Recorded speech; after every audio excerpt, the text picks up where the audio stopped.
You know one of the reasons that Major League Baseball is being locked out? The shift. Yeah, Rob Manfred is holding up the season because he doesn't like the shift. Hey Rob, shift on this. I'm James. Welcome to your daily dose of sports and snark for Los Angeles. This is Faithful Angelinos. Now, want to let you guys know something. We've had new subscribers over the last couple of days. Thank you for joining in. Get in on the ground floor if you like what you see. We want to have you here every day. Clickety-clack the like button. Clickety-clack the subscribe button. There's a notification bell. It'll tell you when we drop a new video. We want to do that about 9 a.m. West Coast time every day. Sharing is caring. If you like what we talk about, let people know about it. Put it on your timeline, stuff like that. And comment. I'm not God.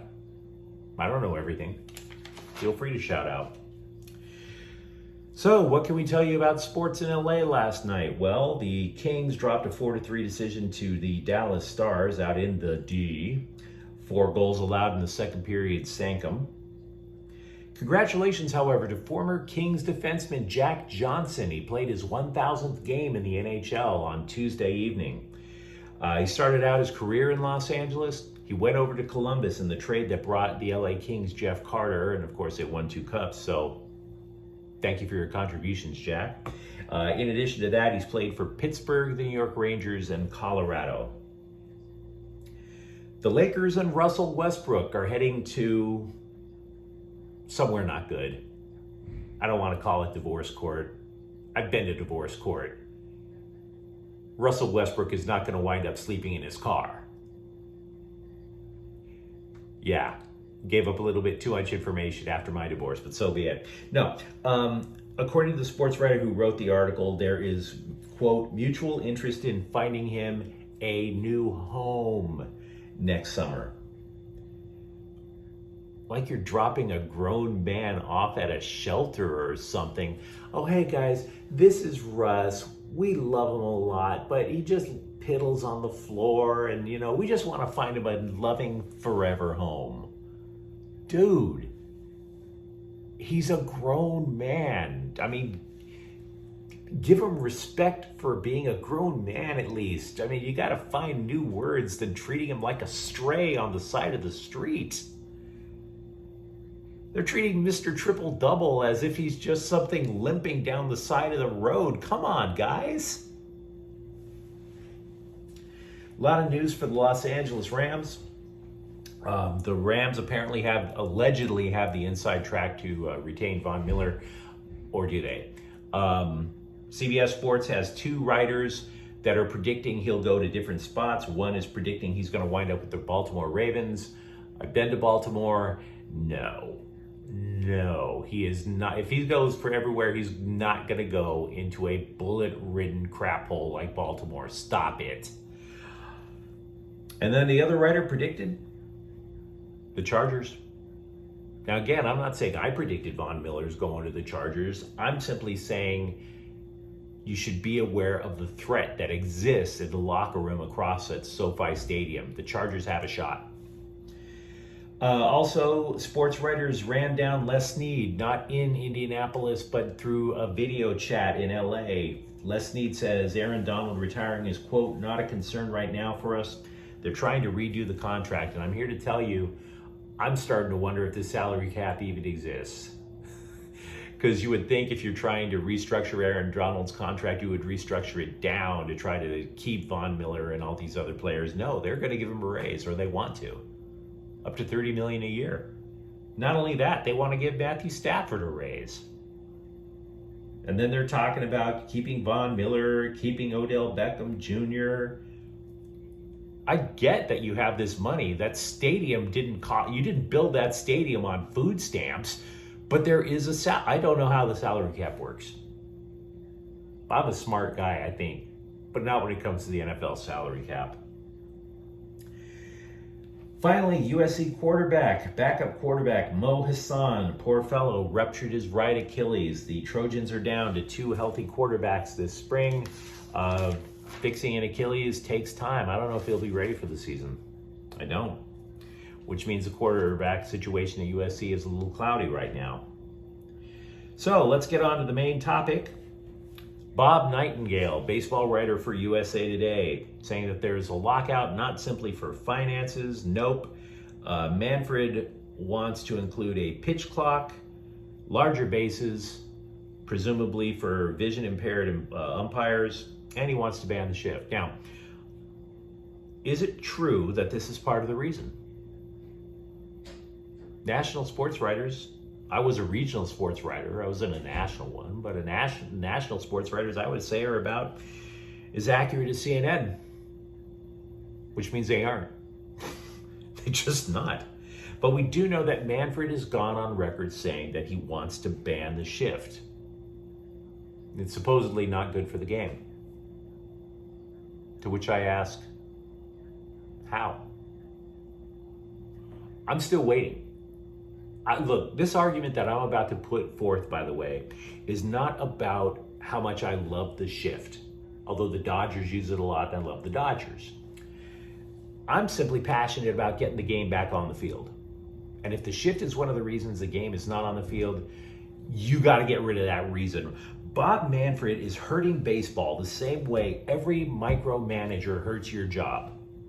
You know, the guy who's like, oh, let's say, like, I don't know, let's say I'm a janitor for something, right? And Rob Manfred is the guy going, yeah, James, you know, the way you put in the toilet paper, it's nice and all, but we really want the sheet to come out this way from the wall. Not that way. I mean, it's so much nicer when the sheet comes this way. It's really going to impact your employee review if you don't do it this way. I don't want to spread any rumors. It's just going to, yeah, that's great. Yeah. And by the way, the toilet paper, could you fold the end in one of those triangles? It looks so much classier. Thanks. Awesome. Have a great day. That is Rob Manfred. And micromanagers just drive me nuts, man. I'm telling you. Now, the shift, for the people who don't know what it is, a shift is basically you have two infielders on each side of the diamond. You take one infielder, shift him over to the other, where you think the hitter's going to hit the ball. You're gambling. You're saying, we believe the hitter's going to hit the ball this way. Sometimes you put that infielder, you even put him in the shallow outfield, sort of as a rover, okay? Now, everybody who is saying that they don't like it all come down to the same reason, that it pretty much looks weird. So what? I mean, there are ways to break the shift. It's incumbent on the hitter to break the shift. I mean, here's my problem. Rob Manfred also is saying that we've got to make the game shorter, which I don't agree that we do. I don't. But you know what makes baseball games longer? Making every rule in favor of the hitter. If every rule is in favor of the hitter, hitters get on base, innings last longer, and it doesn't matter what your pitch clock is. Okay? Major League Baseball does not have an offense problem. They do not. Stop it. Major League Baseball every year until 1996 was averaging less, as a league, averaging less than 19,000 runs a year. Now in 1996, steroids, I get it. Human growth hormone, the run shot up. For the last 25 years, with the exception of 2 years, Major League Baseball has averaged between 21,000 and 24,000 runs a year without fail. Runs have shot up for 25 years. And one of the 2 years that it didn't shoot up that high was the COVID shortened season of 2 years ago. So it's not offense. Stop it. It's not about time. Stop it. Stop it. Stop it. Stop it. Okay? They cite, for people who favor banning the shift, cite, for example, Joey Gallo. Joey Gallo is a power hitter. They traded him from the Texas Rangers to the New York Yankees, and because they have a short porch out in Yankee Stadium. And Joey Gallo's Joey Gallo hits to the opposite field 13.4% of the time, and his batting average dropped it down to the 190s. Boo-hoo. Boo-hoo. Don't care.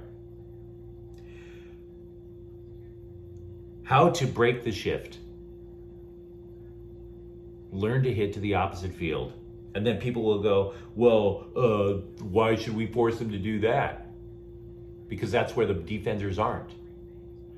Another way to break the shift, fake the bunt. Oh, but nobody teaches you how to bunt anymore. I know, fake it. Fake it. Play the game. Waste a pitch. Make them think of the distinct possibility that you're going to go bunt to the side of the field where there's one person. Look, the shift was put on to fake people out. Fake them out back.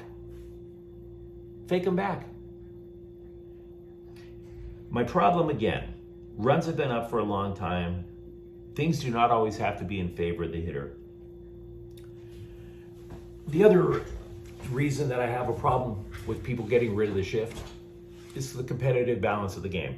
Now look, the LA Dodgers, yeah, I love the Dodgers.